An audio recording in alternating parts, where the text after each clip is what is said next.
Vat, padaryta nauja dėžė. Dėžė atrodo taip. Dar galutinai nebaigta. Garsiakalbiai žemai ten sudėti. Siena padaryta. Bandžiau išsandarinti kiek įmanoma geriau. Žinoma, ne viskas gerai išėjo taip kaip manyta. Ir pabandysim pažaisti, pasižiūrėsim. Matuoklis apačioje. Kiekė 3,7 Hz. Durys pradaros. Variklis užvestas. Dabar 13,7 V, 3,7 Hz.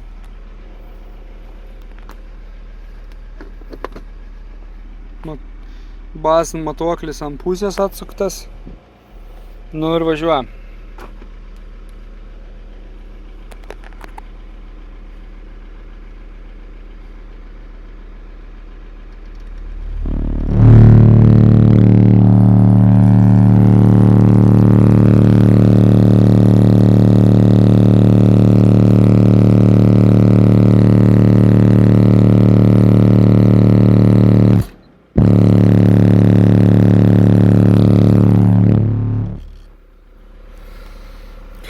Kol kas tiek.